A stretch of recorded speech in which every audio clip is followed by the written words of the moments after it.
Comparisons between Donald Trump and the tyrant of Plato's Republic was commonplace in the 2016 election cycle. The comparison between Plato's description of the tyrant's psychic disorder and some of Trump's character traits have been well observed. In Plato's description, the tyrannical man is driven by unlawful and unrestrained appetites that lead him to indulge in incest, paraphilic sex with animals and gods, and impious murders. His powerful eros, with the help of madness, unshackles his appetites from traditional beliefs, social bonds, or mere shame. The tyrant lacks self-mastery, wages never-ending wars, and uses political power as an instrument to satisfy his private interests. Making allowances for historical and literary context, we can argue that appetitive nature, sexual hubris, propensity to violence, and lack of self-restraint sum up some key features of Trump's public persona. So like a curious traveler on a quest, we embark upon a journey of information. Stay with us for a ride into knowledge.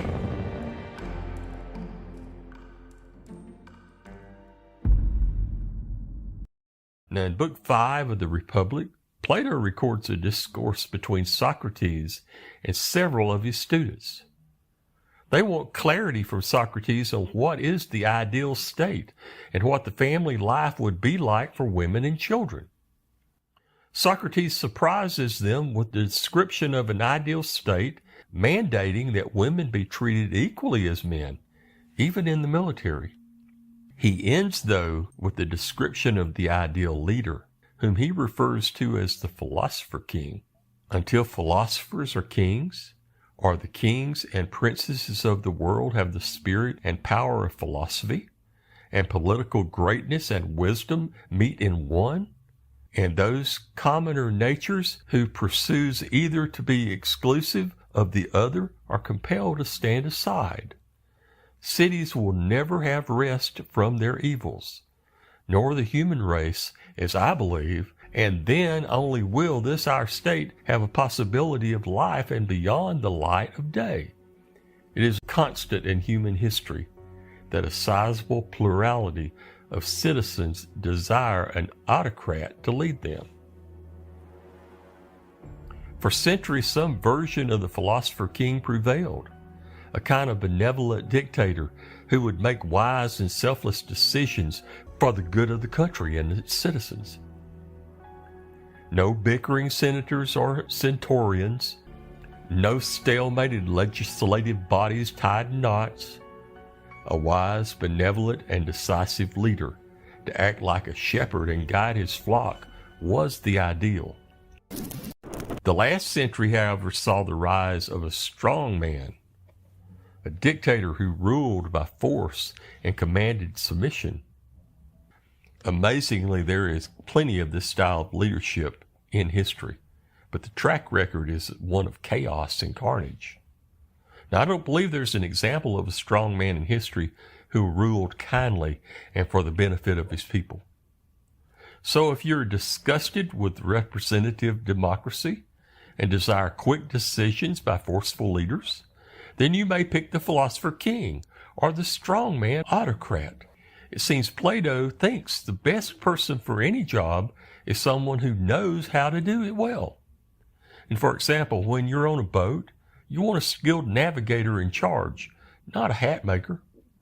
As well, if you want a nice hat for an event, you would prefer it made by a hat maker, not a navigator. This idea applies to everything. A skilled expert will do a better job than a beginner. Now, this concept can be applied to both individuals and government. On a personal level, some people let their feelings guide them, some follow their desires, but the best people make decisions based on logic and reason. Reason helps people handle life's challenges better. And when it comes to running a country, the best leader is one who thinks carefully about problems, like a philosopher. You could also choose a leader based on wealth, bravery, or popularity, or even let everyone vote. but that might not lead to the best decisions. Donald Trump is often seen as the opposite of what Plato thought a good leader should be. Plato imagined a perfect leader, called that philosopher king, who is wise, calm, and cares about everyone. This ruler understands what is right and is able to lead fairly. In contrast, many people say that Trump does not have self-control. Instead of using reason, he often lets his emotions and ambitions take over, making it hard for him to lead wisely. His leadership style is seen as impulsive and unstable, and he tends to use exaggerations or false statements. The behavior is more like what Plato described as a bad leader, who gets power by manipulating others. Trump struggles to manage his emotions, similar to a charioteer who can't control his wild horses, which leads to poor decisions. And according to Plato's idea, Trump is not a wise ruler, but more like someone focused on business and personal gain. Now, from this perspective, the Trump administration might appear to Plato as the inevitable symptom of democracy's decline. Trump's rise to power through populist rhetoric, media spectacle, and disdain for institutional norms would seem to Plato not merely a political event, but a philosophical crisis. Plato feared the figure who feeds the people with a lavish banquet of freedom while undermining the foundations of the state.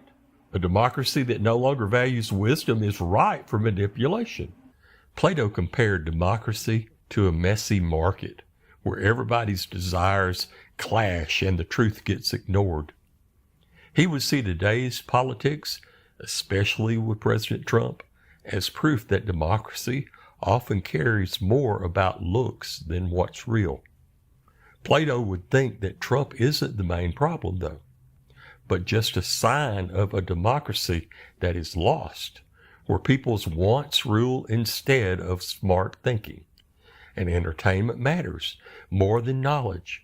And if he watched the politics during Trump's time, he would probably say, "I told you so," warning that a democracy without education and deep thinking could lead to bad leadership.